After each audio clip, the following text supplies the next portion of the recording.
वैदिक काल। वैदिक काल का इतिहास अपने आप में अनोखा है। वैदिक काल में ही सनातन धर्म का उद्भव हुआ। इसी काल में विश्व का प्राचीनतम ग्रंथ ऋग्वेद की रचना हुई है, जिसे यूनेस्को ने विश्व विरासत सूची में रखा गया। इसके अतिरिक्त कई वेदों की रचना हुई, ब्राह्मणों, आरण्यक, उपनिषद जैसी दार्शनिक ग्रंथों की भी रचना हुई है।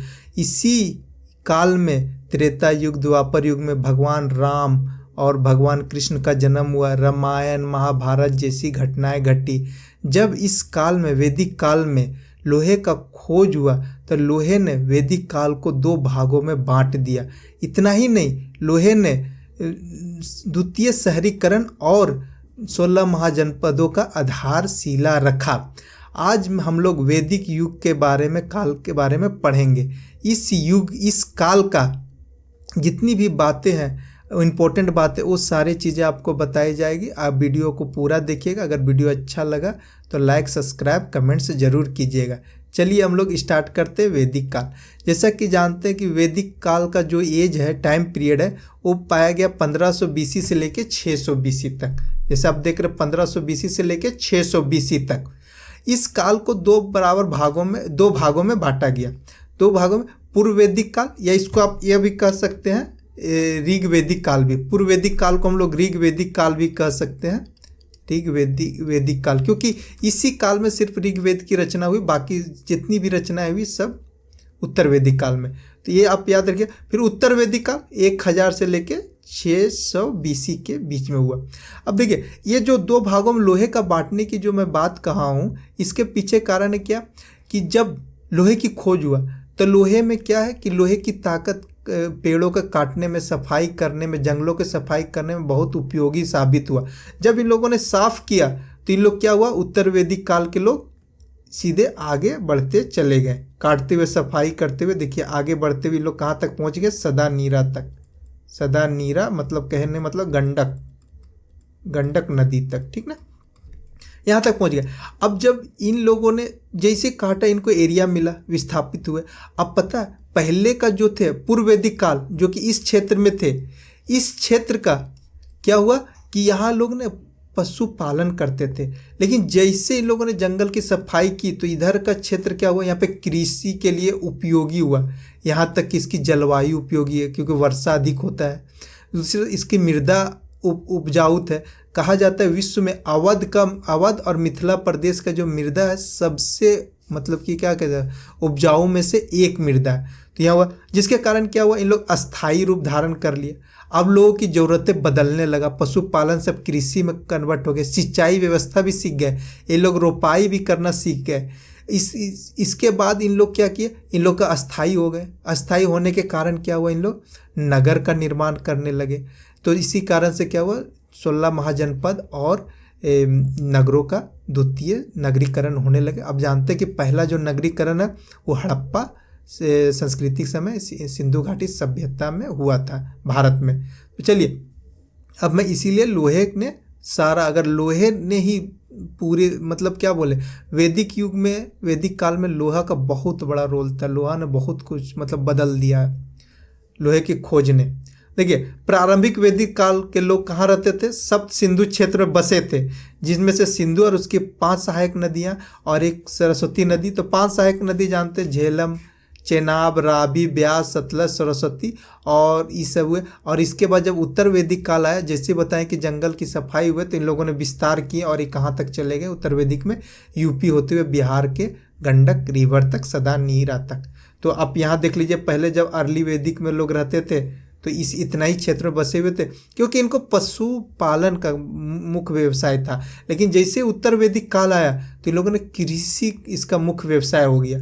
इसीलिए आप जब भी क्वेश्चन पूछेगा तो आप ध्यान से पढ़िएगा, उत्तर वैदिक काल पूछा जा रहा है कि पूर्व वैदिक काल पूछा जा रहा है कि ऋग वैदिक काल, तो अब थोड़ा इस बात पे ध्यान दीजिएगा, ठीक ना।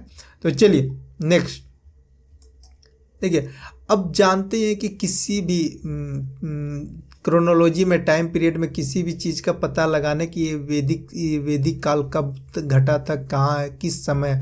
तो इसके लिए 2 चीज़ें किया जाता है जनरली क्या किया जाता है, या फिर आप कोई चीज़ पुरातत्व खनन कीजिए, कोई वस्तु निकलता है उसका कार्बन डेटिंग कराइए और जो उससे प्राप्त होता है एज पीरियड, तो उससे आप बता सकते हैं कि कब का। और दूसरा कि उस काल में कोई रचना हुआ हो, या फिर उस काल की कोई चीज़ें हैं जो कि दूसरे काल में ही रचना हुआ, उस काल के बारे में जानकारी दे रहा हो और फिर शिलालेख वगैरह मिले, तो इस तरह से हम लोग क्या करते हैं, उस एज के बारे में पता करते हैं, उस सभ्यता के बारे में, उस काल के बारे में पता किया जाता है कि ये घटना कब की घटी हुई है। ठीक, तो देखिए, तो हम लोग ने क्या किया कि इस क्षेत्र का जो वैदिक युग का है, वो वैदिक युग का जब माइनिंग किया गया तो ज़्यादा कुछ नहीं मिला, बहुत कम नाम मात्र का मिला। इसके पीछे का कारण है, देखिए वैदिक काल में क्या हुआ, एगो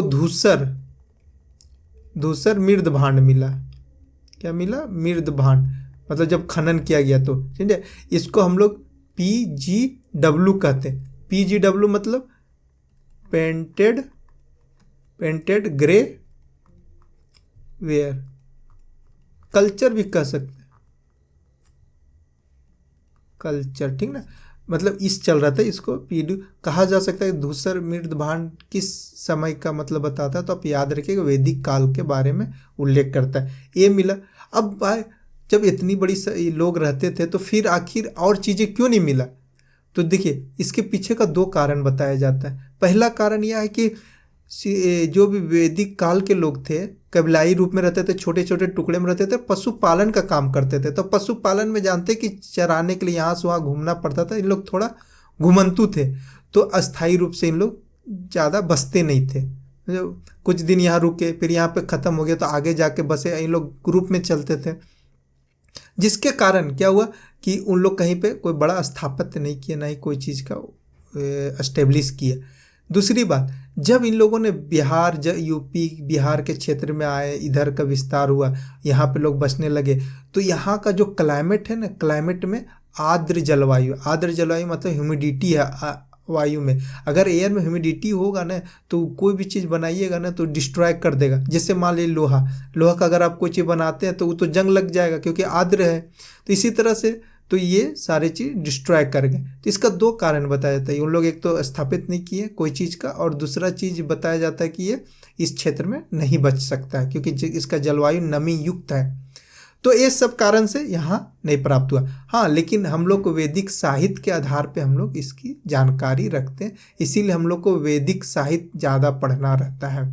चलिए नेक्स्ट देखिए, अब हम लोग वैदिक साहित्य के बारे में पढ़ते हैं। जो वैदिक काल में जितनी रचना हुई, जैसे वेद का अर्थ होता है जानना, वैदिक काल में जो रचना हुई दो प्रकार के पुस्तकों की रचना हुई। पहला मंत्र संहिता, इसके अंतर्गत चार पुस्तक शामिल है, ऋग्वेद, यजुर्वेद, सामवेद, अथर्ववेद। अब फिर ब्राह्मण ग्रंथ ये गद्य रूप में लिखा गया, जिसमें मंत्र संहिता, ये जो मंत्र संहिता के मंत्रों का परिभाषा का विस्तार रूप है, टीका टिप्पणी। मतलब कहा जाए तो मंत्र संहिता जो चारों वेद है, चारों वेद की ब्राह्मण ग्रंथ की रचना हुई और इन वेदों का ना विस्तार से उल्लेख किया है, इसमें क्या कहना चाह रहा है वेद, ऋग्वेद क्या कहना चाह रहा है। ये ऋग्वेद का थोड़ा सा सैंपल ले लिया हूँ। फिर इसके अतिरिक्त इसमें आरण्य, जंगल, संधि पत्र कहते हैं आरण्य मतलब तो जंगल ही होता है। उपनिषद, पास में नीचे बैठना, जैसे आप इस इमेज में देख सकते हैं गुरुजी हैं, ये नीचे सब बैठे, इसको उपनिषद कहते हैं। ये जो दोनों बुक है ना, ये दार्शनिक पर आधारित है, दार्शनिक विचार विमर्श पे आधारित है, ठीक। और ये जो दोनों पुस्तकें हैं, ग्रंथ है, वो ब्राह्मण ग्रंथ का परिशिष्ट है। परिशिष्ट कहने का मतलब है कि जो भी ब्राह्मण ग्रंथ में उल्लेख किया हुआ उसको और डीपली से समझाया गया कि हाँ, इसका कहने का आशय ये है, समझे। अब आरण्य में एक महत्वपूर्ण, मतलब इसका एक पुस्तक है विरहद आरण्य, ठीक ना। ये इसका मतलब महत्वपूर्ण आरण्य पुस्तकों में से एक इसे माना जाता है। और अगर उपनिषद के बात किया जाए तो उपनिषद में भी कई लिखा गया, जैसे आप जानते हैं कठोपनिषद हो गया, फिर उसके बाद हम मुंडको उपनिषद, फिर उसके बाद मांडुक्यो उपनिषद, तो इस तरह प्रश्नोपनिषद,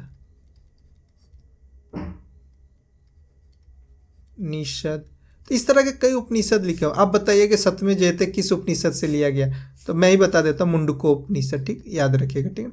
और सबसे छोटा उपनिषद है मांडुक्य उपनिषद, ठीक ना। कठों से ओम की लिया गया, ओम यहीं पे लिखा गया, ठीक ना। ये सब चीज़ों ना, ये जो दार्शनिक विचार विमर्श रखता है, दार्शनिक कहने का अर्थ है कि ये बतलाता है कि आत्मा क्या है, परमात्मा क्या है, सृष्टि की रचना कैसे हुई, तो ये सारी बातें इसमें मिलेगा आपको, आरण्यक उपनिषद। अब ये जो उपनिषद है, उपनिषद को वेदांत कहते हैं। क्या कहते हैं, देखिए, वेदांत, वेदांत मतलब होता है वेद का अंत, मतलब यहाँ के बाद फिर वेद समाप्त हो गया। ये जो चारों है, वेद ग्रंथ हुआ, ब्राह्मण हुआ, आरण्य, उपनिषद, ये सभी क्या हुए, वेदांत मतलब वेद के पाठ हुए, सब में वेद की बातें लिखी हुई है, समझे। तो इसीलिए कभी पूछा सकता है वेदांत क्या है, उपनिषद। उपनिषद के बाद आगे का जो भी लिखा जाएगा पुराण उराण, उसको वेद में नहीं जोड़ा जाता, पुराण वगैरह बहुत बाद में लिखा गया है। चलिए, अब हम लोग वेद का, चारों वेद के बारे में पढ़ेंगे, उसके बाद फिर आगे बढ़ेंगे। देखिए, ऋग्वेद, इस वेद में क्या, 1028 मंत्रों का संकलन है, मतलब इतना मंत्र है जिसको 10 मंडल में बांटा गया। कितना, 10 मंडल में। 2 से 7वां मंडल सबसे पुराना मंडल है, याद रखिएगा, 2 से 7वां मंडल सबसे पुराना मंडल है। और पहला, 8वां, 9वां और 10वां, ये जो मंडल है ना, ये उत्तर वैदिक काल में लिखा गया। कभी अगर पूछ दिया जाए, उत्तर वैदिक काल में लिखा गया, ये याद रखिएगा, ठीक ना। 2 से 7 ही ऋग्वेदिक काल में लिखा गया, बाकी ये चारों उत्तर वैदिक काल में लिखा गया, इसीलिए इसको कहते हैं। और ये जो 2 से 7 मंडल, इसको परिवार सूक्त के भी नाम से जाना जाता है कि परिवार सूक्त है, ठीक। तीसरा मंडल सूर्य देवता को समर्पित है, यहीं पे गायत्री मंत्र का उल्लेख है जिसको विश्वामित्र ने रचना किए थे अनार्य को आर्य बनाने के लिए। 9वां मंडल सोमदेव को उल्लेखित किया गया। और 10वां मंडल, इसमें एक पुरुष सूक्त है। ये पुरुष सूक्त में क्या, वर्ण व्यवस्था का उल्लेख किया गया, इसीलिए ऋग्वेद में याद रखिएगा वर्ण व्यवस्था का उल्लेख किया गया था। और इसमें चारों वर्णों का उल्लेख है, ब्राह्मण, क्षत्रिय, वैश्य, शूद्र, उल्लेख। इसके अतिरिक्त यहाँ पे इंद्र, अग्नि, सोम इनके प्रमुख देवता थे। इसमें से सूक्त में कई तरह के सूक्त यहाँ पे पाए गए, 10 प्रकार के सूक्त थे। जैसे कि अगर हम बोल दें नदी सूक्त, ठीक ना, नदी सूक्त, एक नदी सूक्त है जिसमें से नदियों का वर्णन है। जैसे आप जानते हैं कि सभी नदियों का उल्लेख मिलता है, नदियों का वर्णन है, ठीक। वर्णन में इसमें जानते हैं कि गंगा नदी को एक बार उल्लेख किया गया, जमुना को 2 बार, सबसे ज़्यादा सिंधु नदी को, और पवित्र नदी सरस्वती को माना गया, ठीक। नदी सूक्त हो गया। फिर सूर्य सूक्त। सूर्य सूक्त में क्या होता है कि इसमें विवाह से संबंधित इसमें दिया हुआ, ठीक। फिर उसके बाद आपका सूर्य सूक्त हो गया, ये सूक्त हो गया। फिर इसके बाद आपका एक आता है हिरण्य गर्भ सूक्त। इसमें सृष्टि के बारे में बताया गया है। किसके बारे में बताया, सृष्टि की रचना, आरंभिक रचना के बारे में बताया गया है, समझे। तो इस तरह से इसमें ये हुआ। तो सूक्त की देख लीजिएगा, सूक्त सारे नदियों का वर्णन, सूर्य। उसी तरह से पुरुष सूक्त में पता चल गया कि पुरुष सूक्त में क्या कहा गया, वर्ण व्यवस्था का उल्लेख है, इसमें चारों वर्णों का है। और आपको बता दूं यहाँ पे गोत्र का भी उल्लेख किया गया है ऋग्वेद में। लेकिन गोत्र का मतलब वो गोत्र नहीं था, गोत्र का मतलब था जहाँ पे गायों को इकट्ठा किया जाता था, जिस स्थान को इन लोग गोत्र कहते थे। चलिए नेक्स्ट देखिए, यजुर्वेद जानते हैं। यजुर्वेद में कितना, 40 अध्याय है, ठीक। ये जो है ना, कर्म कांडों का व्याख्या, अनुष्ठानों का विवरण है। इसमें कर्म कांड, कैसे भी कोई भी पूजा किया जाएगा तो उसका विधि के बारे में उल्लेख किया हुआ, किसमें, यजुर्वेद में। यजुर मतलब हम इसे तरह से भी याद करते हैं, यजुर मतलब यज्ञ। यज्ञ में क्या होता है, कर्म कांड होता है, इसीलिए कर्म कांड से संबंधित है इसका 4 अध्याय। अब इसके 2 भाग है, शुल्क यजुर और कृष्ण यजुर्वेद, ठीक ना। तो शुल्क यजुर्वेद और कृष्ण यजुर्वेद।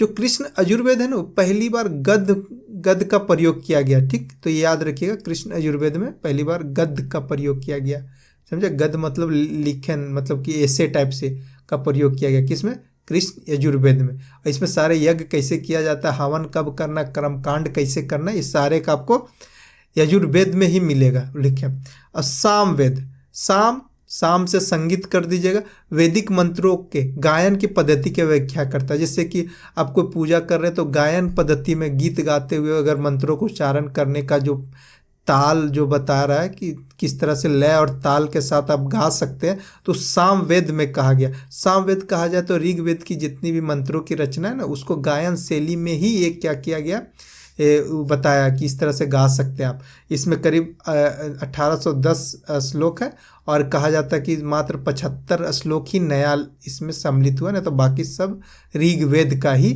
इसमें समाहित किया गया। उसी को गायन शैली में कन्वर्ट करके बताया गया कि इस तरह से मंत्रों को गाया जा सकता है। देखिए अथर्ववेद, जो अथर्ववेद है, अथर्ववेद जानते हैं, इसमें 20 मंडल है, याद रखिए। इसका तो ये अलग ही लेवल का है। इसमें सिर्फ जादू टोना, मायावी तंत्र मंत्रों, अंधविश्वास, भूत प्रेत को भगाना, रोग उपचार करना, जितना भी आप जानते हो ओझा गुनी, जो भी अंधविश्वास है, डायन प्रथा, ये सब का जन्मदाता इसी को माना जाता है। ये अलग लेवल में सबको ले गया। इससे यह पता चलता है कि उत्तर वैदिक काल में ये सब का वर्चस्व बढ़ने लगा था, तो इसीलिए ये सारा चीज़ तंत्रों मंत्रों के विद्या को बढ़ावा मिल रहा था, तो ये सब अथर्ववेद में रखा गया। इसीलिए इस वेद को ना, इसकी इसी सब लक्षणों के कारण इसे ना वैदिक त्रय का अंग नहीं मानते, क्योंकि इसमें वैदिक से देखिए वो तीनों वैदिक एक जैसा है। एक क्या है, यज्ञ का कर्म कांड बता रहा है, और एक उसको लय ताल बता रहा है, लेकिन ये अथर्ववेद अलग ही तरफ चला गया। इसका मतलब कि क्या बोला जाए कि जादू टोना अंधविश्वास वगैरह में सबसे ज़्यादा कि हाँ विवाह करा देंगे, उससे मोहित करवा दूंगा, तो इस तरह की सारी बातें यहाँ पे आपको मिलेगा कि ये मंत्र पढ़िए तो आपका ये हो जाएगा, ये हो जाएगा। इसकी एक और सबसे बड़ी विशेषता मैं बताता हूँ कि अथर्ववेद से न प्राचीन नगरों के बारे में जानकारी प्राप्त होता है। अगर कभी लिखा मिले कि बताओ जो मगध का जो राजगीर है वो किस वेद में उल्लेख मिलता है, तो आप याद रखिएगा, ये बोलिएगा अथर्ववेद, ठीक ना। अथर्ववेद में सब मिलेगा आपको। देखिए मैंने कुछ ये टेबल बना दिया, ठीक, वेद का उपवेद, रचनाकार और ब्राह्मण ग्रंथ, तो ये आप जरूर थोड़ा एक बार रिवीजन कर लीजिएगा ताकि आपका शॉर्ट फॉर्म हो जाएगा।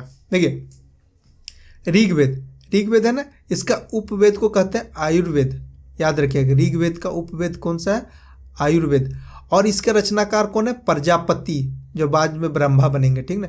इनका कौन है, ऋग्वेद का रचनाकार प्रजापति, और इनकी 2 ब्राह्मण ग्रंथ हैं, कौन, ऐत्रेय कौशितकी, कौन सा, ऐत्रेय और कौशितकी, याद रखिएगा, ऐत्रेय कौशितकी, ठीक।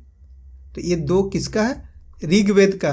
कई बार पूछता है कि ब्राह्मण ग्रंथ किसके हैं। फिर यजुर्वेद, बोले कि इसमें तो वेदों का ही व्याख्या किया गया ना, यजुर्वेद, इसका उपवेद क्या है, धनुर्वेद, इसके रचनाकार कौन है, विश्वामित्र, याद रखिएगा, यजुर्वेद का विश्वामित्र।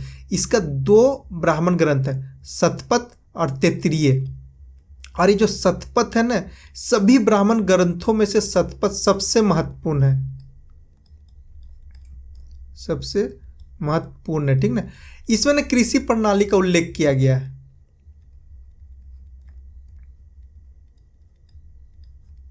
कृषि प्रणाली का उल्लेख किया गया, ठीक ना, उल्लेख किया गया किसमें, शतपथ ब्राह्मण, याद रखिए शतपथ किसका, यजुर्वेद का, ठीक, और तैत्तिरीय, ये 2 यजुर्वेद का।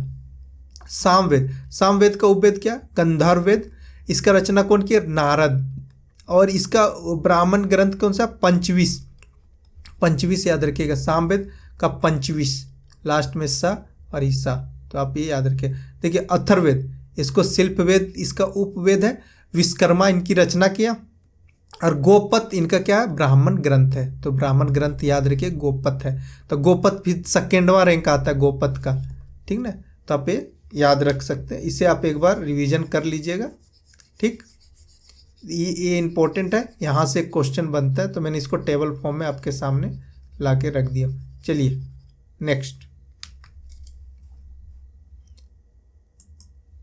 देखिए, अब हम लोग पढ़ेंगे वैदिक युग का समाज कैसा था और उत्तर वैदिक युग का समाज कैसा था, क्योंकि इसे पढ़ने से ना जब भी आपका क्वेश्चन ना कंप्रेहेंसिव बनेगा, और कंप्रेहेंसिव बनेगा तो आप इजीली सॉल्व कर सकते हैं क्वेश्चन को। तो नेक्स्ट चलिए, जैसे देखिए ऋग्वेदिक, अगर वैदिक युग समाज लिख रहा हूँ तो याद रखिएगा ऋग्वेदिक काल का बात कर रहा हूँ मैं। देखिए वैदिक युग का जो समाज था ग्रामीण समाज था, आपको पता है कि ग्रामीण समाज था, और पितृ प्रधान समाज था, क्योंकि इसमें पिता ही प्रधान थे, सब कुछ पिता के नाम से चलता था, पिता के ही वंश चलता था, उनको कुलप कहा जाता था, परिवार का मुखिया थे, यही पूजा करते थे, फिर इसके पीछे पीछे बच्चे सब आहुति देते थे, ठीक। जाति का सदस्य बनने का आधार उसमें जाति में जन्म लेना नहीं था, अगर कोई भी जाति को, तो उस समय आधार जाति ने व्यवसाय था, कि आप जो काम करें उस आधार पे जाते हैं, आप जन्मिए। अब जिस तरह से अगर आप पढ़ने में तेज है तो ब्राह्मण कहलाते हैं, आप बाहुबली है, जैसे अभी आर्मी में दौड़ लगा रहे तो लोग क्षत्रिय कहलाते, जिन लोग खेती वगैरह कर रहे तो वो वैश्य कहलाते, और फिर कोई और छोटा मोटा काम करे तो लोग शूद्र कहलाते। तो इस तरह से इन लोग ना उसके कामों से होता था उस समय। फिर आप जानते हैं तो इस तरह से जन्म के आधार पर नहीं था। फिर महिलाओं की स्थिति जानते हैं कि बहुत अच्छा था, जैसे आप जानते हैं स्वयंवर विवाह किया जाता था। फिर उसके बाद उन्होंने लोगों का बाल विवाह नहीं था, सती प्रथा का नामो निशान नहीं था, बहु विवाह का बहुत कम प्रचलन था, गोत्र विवाह वर्जित था। फिर देखिए, फिर समतावादी समाज था। समतावादी समाज करने का मतलब है कि किसी प्रकार का क्षेत्र की कोई भूमिका नहीं थी, मतलब लैंड का कोई यूज नहीं, क्योंकि लोग तो पशुपालक थे और वर्गीकरण भी नहीं किया गया था। और व्यवसाय जन्म पर आधारित नहीं था, जन्म हो गए जन्म पर आधारित नहीं था, आप कोई भी व्यवसाय कर सकते थे, ठीक ना। इसी कारण समतावादी था। वर्ण व्यवस्था, समाज का वर्गीकरण अधिक कठोर नहीं था। शूद्र वर्ग ऋग्वेद काल के अंत में अस्तित्व में आया था, और यहाँ वर्ण व्यवस्था कर्मों पर आधारित था, ना कि वंशानुगत। तो आप समझ गए, वर्ण व्यवस्था हो, जाति व्यवस्था, सब कर्मों पर आधारित था, मतलब आप काम क्या करते हैं यहाँ पर कभी भी, फिर ये आगे चल के बदल जाता है। वहीं उत्तर वैदिक काल में ये सारे चीज़ बदल जाएंगे। उत्तर वैदिक काल में बदलने का पीछे का कारण भी है, क्योंकि लोगों की ना ज़रूरतें बढ़ गई थी, लोग का पैटर्न बदल गया था। इस समय लोग में बढ़ रहे थे चीज़ें, जानते समय के साथ बहुत कुछ बदलते रहता है। चलिए, अब वैदिक काल जैसे आया ना, वैसे आपको ना पहले कबीलाएं में चल रहे थे छोटे छोटे परिवार, अब संयुक्त परिवार का प्रचलन बढ़ गया। गोत्र की संकल्पना का विकास हुआ, मतलब अगर सेम गोत्र में आप शादी नहीं कर सकते, कौन सा गोत्र क्या है।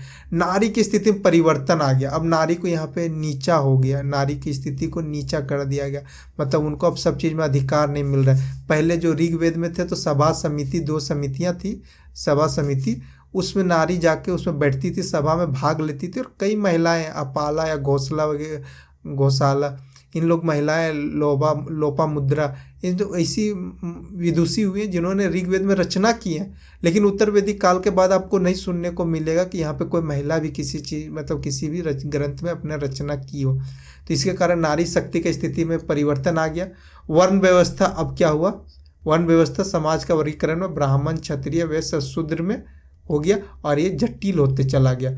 आश्रम व्यवस्था आया, जिसमें संन्यास आश्रम को जोड़ा गया। जाति वंशानुगत हो गया, अब जन्म के आधार पर जातियां होने लगा।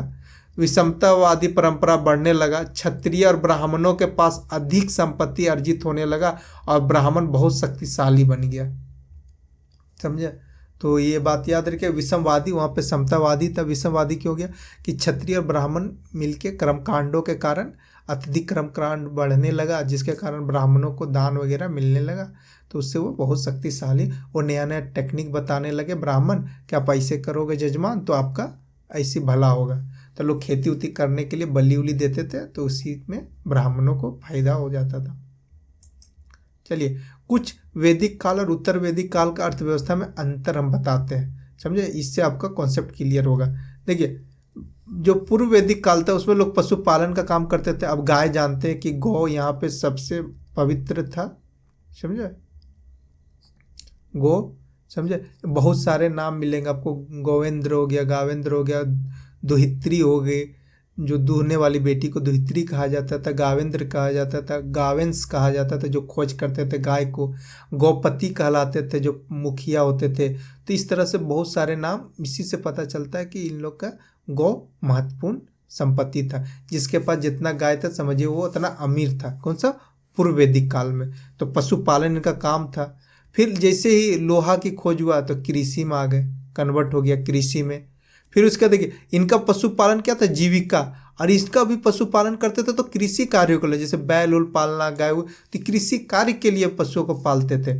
फिर उसके बाद देखिए, इनका कृषि नाम मात्र का होता था, एक सिर्फ जौ की खेती का पता चला। लेकिन जैसे उत्तर वैदिक काल में आते, गेहूँ, चावल, दाल, मसूर, ज्वार, बाजरा, गन्ने की खेती का साक्ष्य हमें प्राप्त होता है, समझे। फिर देखिए, गाय यहाँ पे क्या किया जाता था, यहाँ पे मुख्य गाय दान किया जाता है, जैसे आज भी देखते हैं मरने के बाद गौदान बोलते हैं ना कि गौदान कीजिए, तो यहाँ पे गाय दान प्रमुख था, ठीक ना। लेकिन अब क्या हुआ ना, अनाज का भी दान, गाय के साथ तो गाय का थोड़ा कम हुआ, लेकिन अब अनाज का दान प्रमुखता से बढ़ गया। क्या, अनाज का दान, अब अनाज लोग लेने लगे। अब देखिएगा जजमानी करते हैं तो उन लोग अनाज लेने आते हैं।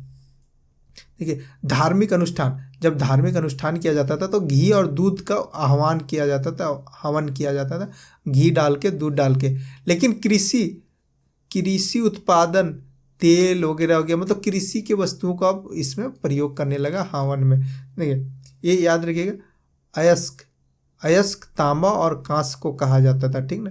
जैसे लोहा की खोज हुआ तो याद रखिए श्याम अयस्क के नाम से जाना जाता है लोहा। उत्तर वैदिक काल में श्याम अयस्क लोहे का प्रयोग हो रहा था, जबकि वैदिक काल में, पूर्व वैदिक काल में तांबा और कांस्य का प्रयोग हो रहा था, ठीक ना। अब क्षेत्र तो आपको पता ही है, मैं बता रखा हूँ, सप्त सिंधु क्षेत्र, और यहाँ उत्तर पूर्व की ओर विस्तार, मतलब कि बोला जाए यूपी और बिहार, ठीक। तो आप इसे एक बार रिवीजन कर लीजिएगा, आपके लिए बेनिफिट होगा। इससे मेंस में भी काम आएगा, जेपीएससी का मेंस के लिए बहुत ही इंपॉर्टेंट टॉपिक है, जिसे आप आसानी से समझ सकते हैं ये। चलिए नेक्स्ट देखिए, अब धार्मिक लेते हैं कि ऋग वैदिक काल का धार्मिक कैसा था। देखिए, वैदिक काल के प्रमुख देवता इंद्र, अग्नि, सोम, वरुण, मित्र, पुष्य एवं यम इत्यादि थे।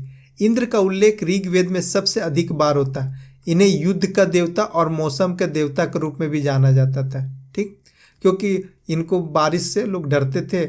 और जैसे आप आज भी देखेंगे ना कि जैसे कि गाय अगर खेत में अगर चर रही है, जैसे ही बारिश होगा तो गाय वगैरह वापस आ जाती है अपने घर।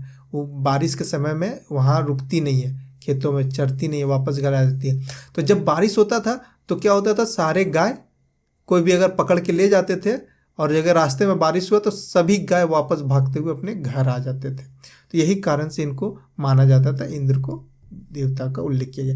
देखिए, अग्नि देवता को माना जाता है, देवता और मनुष्य के बीच का कड़ी का काम करते थे। जैसे हवन किया जाता था कुंड बना के, हवन में जब घी डाला जाता था, जो धुआं उड़ता था वो कहा जाता था कि ये जो धुआं जा रहा है ना वो देवता के पास जा रहा है। मनुष्य और देवता का जोड़ने का काम अग्निदेव करते थे। और इसीलिए आज के डेट में देखिएगा, बिना अग्नि के समक्ष ही विवाह होता है, अग्नि के सामने, क्योंकि अग्नि देवता को विवाह का भी इंडिकेट किया जाता है कि विवाह के लिए साक्षी बनते हैं। कौन? अग्निदेव। सोम तो जानते, जड़ी बूटी का देवता, एक सोम रस होता है, मादक पदार्थ। जब लोग पूजा पाठ करते थे, उत्सव मनाते थे, तो उस समय ये मदिरा को पी के फिर खुशी से लोग गीत गाते थे, फिर बलि उली देते थे और यज्ञ करते थे, तो वहीं से सोम जानते हैं। वरुण देव जानते हैं कि जल का देवता भी माना जाता था और प्राकृतिक का संरक्षक भी, मतलब पृथ्वी को जो सृष्टिकर्ता जो थे वो कौन थे? वरुण देव। और पुष्य क्या थे? पशुओं और चारवाहों का देवता माना जाता था, जो पशुओं को चराते थे ना, उनका ये देवता माना जाता था। यहाँ पे इसे देख लीजिएगा, सारे ये लोग क्या है, सूर्य भी है, अग्नि भी है, वायु है, वायु मतलब मारुत थे, मारुत को भी माना जाता था, वरुण, तो ये सब इसके इस समय के प्रमुख देवता थे। और फिर नेक्स्ट फिर यम जानते हैं, यमराज, जो आज भी हम लोग कहते हैं यमराज, मृत्यु के देवता के रूप में जाने जाते हैं, मृत्यु के देवता, ठीक। जैसे उत्तर वैदिक काल आए, उत्तर वैदिक काल में, उस काल में भी विष्णु को उत्तर वैदिक काल में ये सारे गौण हो गए, क्योंकि सबकी चीज़ें डिमांड बदल गई ना। पहले हम लोग प्रकृति का पूजा कर रहे थे, तो इससे डिमांड बदल गया, तो डिमांड बदलने से भगवान भी बदल गए, तो भगवान बदल गए। तो विष्णु उस समय थे, विष्णु गावेंद्र के नाम से, रुद्र के नाम से, ब्रह्मा जी प्रजापति के नाम से थे। अब ये सारे देवता क्या हो गए? ये प्रमुख देवता बन गए, जबकि ये तीनों देवता ऋग्वेद काल में छोटे देवता के रूप में काउंट किए जाते थे, समझे। ये देखिए, ये तीनों फिर से आ गए। तो विष्णु का नाम गावेंद्र थे, रुद्र शिव भगवान, और प्रजापति हमारे ब्रह्मा जी, ठीक। अब इस काल में इंद्र को कृषक का देवता बना दिया गया, पुष्य को शूद्रों का देवता बना दिया गया, और इस काल में बड़े संख्या में यज्ञ होने लगे। आप जानते हैं, अश्वमेध यज्ञ, वाजपेयी यज्ञ और राजसू यज्ञ, ये सारे यज्ञ बहुत इंपॉर्टेंट यज्ञ है। इसी तरह से लोग करते थे, राजा लोग। अश्वमेध यज्ञ जानते हैं, राम भगवान का नाम आता है कि राम भगवान ने एक बार अश्वमेध यज्ञ किए थे, और उनके ही पुत्र, समझे, लव और कुश ने जंगल में उनको पकड़ लिए, उनके घोड़े को, और फिर उनके साथ युद्ध किया गया। ये चीज़ है। ब्राह्मणों का वर्चस्व बढ़ने लगा इसी काल में, क्योंकि अब यज्ञ होने लगा तो ब्राह्मणों का वर्चस्व बढ़ने लगा, और सर्वशक्तिशाली होने लगा, क्योंकि उन्हें बहुत उपहार मिलने लगा, और पशु बलि की भी संख्या में वृद्धि होने लगी। बस कहने का ओवरऑल है कि इस तरह का यज्ञ और कर्म कांड बढ़ने से क्या हुआ, ब्राह्मणों की शक्तियाँ सर्वोच्च शक्ति होने लगे ब्राह्मण, और पशु बलि की संख्या में वृद्धि होने लगी। यही पशु बलि की जो वृद्धि हुई ना, यहीं से फिर से धर्म में परिवर्तन आएगा, जो आप 6ठी शताब्दी में देखिएगा बौद्ध धर्म और जैन धर्म का उद्भव होगा। इसीलिए लोग अहिंसा की व्याख्या करते हैं। बौद्ध धर्म और जैन धर्म, इतने पशु का बलि होने लगे, पशु की संख्या कम पड़ने लग गया था खेती करने के लिए। अब देखिए राजनीतिक व्यवस्था है ना, तो राजनीतिक व्यवस्था क्या है कि वैदिक काल में राजनीति क्या था, जैसे जन का जो प्रमुख होते थे उनको गोपति कहते थे। विशु देखिए कुल, अब मैं हेरारकी बताता हूँ, ये हेरारकी है, ठीक ना, हेरारकी समझिए। यहाँ पे परिवार को कुल कहते थे, ठीक। कुल का प्रमुख कौन होता, कुलप, ठीक ना। उसके बाद फिर यहाँ से कर दिए कुल मिलके परिवार मिलके ग्राम बनते थे। ग्राम का प्रमुख कौन होते थे, ग्रामीण। अब ग्रामों को मिलके विशु या विषय बनते थे, विशु। तो इसका कौन थे, विषयपति प्रमुख। अब फिर ये सब का मिलके जो जन होते थे वो क्या करते थे, पूरे सभी का जन का सेवा रक्षा करते थे, गौ का और उसका। तो इसका क्या कहलाते थे, ये गोपति कहलाते। ये हायरार्की था, ये समाज था। जन समाज की सबसे बड़ी इकाई थी, जिसके प्रमुख को गोपति कहा जाता था। इसका मुख्य उद्देश्य जनता और पशुओं को शत्रुओं से रक्षा करना, समझे। गोपति की सहायता के लिए सभा, समिति, विधित गण और परिषद थी। ये सारे इतना थे जनता का, जो कि लोग सभा समिति, ये सभा में बैठते थे बड़े लोग, बुजुर्ग लोग, और समिति में जनरल लोग बैठते थे। फिर यहाँ पे बलि दिया जाता था। बलि लोग जो भी भेंट करने मुखिया आते थे, या फिर जो यज्ञ वगैरह होता था, तो वहाँ पे लोग स्वेच्छा से, बलि का मतलब होता है टैक्स देना, कर देना, भाग देना, समझे। तो इस तरह से बलि कहते हैं, जो विशिष्ट अवसरों पे स्वैच्छिक रूप से देता था। और योद्धाओं का समूह नहीं था इस समय, ठीक ना। तो योद्धाओं का समूह इस समय नहीं था। ये लोग जितना भी यज्ञ वगैरह या पूजा वगैरह करते थे, तो इनका मेन उद्देश्य यही था कि अपने गायों का रक्षा करना, संतान उत्पत्ति को बढ़ावा देना, मतलब कि वृद्धि करते रहना, विकास करने के लिए। और पता है, जैसे ही ऋग्वेद से उत्तर वैदिक काल में आए, तो देखिए ऋग्वेदिक काल में, जो पूर्व वैदिक काल में जो भगवान थे, वो कोई ना कोई प्रकृति का थे, कहीं ना कहीं उसको प्रकृति से जुड़े हुए थे। लेकिन जैसे ही उत्तर वैदिक काल में आए, जैसे कि उत्तर वैदिक का भगवान का प्रकृति नहीं हुआ, प्रकृति समाप्त हो गया। जैसे विष्णु जी, रुद्र और प्रजापति, इनका कोई प्रकृति नहीं है। लेकिन जबकि उधर का था सिंबल कि ये सारे इंद्र भगवान है, तो मौसम का है, ये बारिश कराएंगे, ये करेंगे। लेकिन इन लोग के लेके कोई ऐसा कोई प्रकृति का रूप धारण नहीं कराया गया। मतलब यहाँ से सीधे बदलाव आने लगे, इनको सर्व मानने जाने लगा भगवानों को। चलिए नेक्स्ट राज व्यवस्था का देखिए। उत्तर वैदिक काल में क्या हुआ, अब ग्राम प्रधान का जो पद था, हाँ उधर कोई वंशानुगत नहीं था, ग्राम प्रधान का पद वंशानुगत हो गया। अब राजा राजन कहलाने लगा व्यक्ति का। अब जो भी राजा का पद देवीय माने जाने लगा, तभी तो डराएगा लोगों को कि भगवान का ही रूप है, भगवान का भेजा हुआ दूत है। राजा की शक्ति क्षेत्र में जनसभाएं कम होने लगी, समझे। क्योंकि देखिए सभा समिति वगैरह सब था, जिससे लोग लेते थे सहायता राजा, उसके बाद फिर निर्णय लेता था। लेकिन अब ये सब खत्म हो गया। अब कोई सभा समिति ने जो निर्णय लेगा राजा लेगा, राजा के साथ जितने लोग होंगे वो लोग लेंगे, ठीक।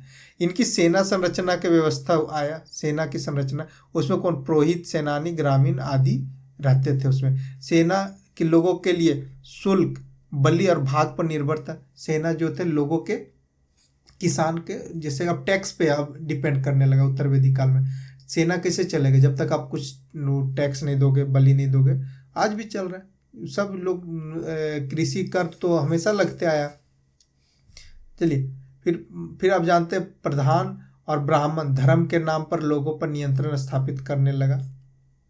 और गंगा घाटी में इस समय कुरु, पंचाल, काशी, विंध्य प्रमुख क्षेत्र था। अब जैसे देखिए कुरु है कौरव वाला, यहाँ पे तो कुरुक्षेत्र पूरा लड़ाई हुआ। पंचाल, जो पंचाल नरेश थी, पंचाल नरेश की बेटी थी द्रौपदी। फिर काशी, फिर विदेह, राजा जनक विदेह, जहाँ पे राम भगवान के मतलब कि जहाँ माता सीता का जन्मभूमि विदेह, जिसका राजा जनक की पुत्री कहलाई। तो इस तरह से उत्तर वैदिक काल और ये पूर्व वैदिक काल के बीच में इन अंतर था। तो ये सारे कंप्लीट हो गया और वीडियो अब अगला टॉपिक पे बनाऊंगा। देखता हूँ कौन सा टॉपिक। मैं सोच रहा हूँ कि 16 महाजनपद का बना दूँ और उसके बाद उसे अच्छे से बताऊंगा। चलिए, वीडियो अच्छा लगा तो लाइक और सब्सक्राइब जरूर कीजिएगा। देखने के लिए धन्यवाद।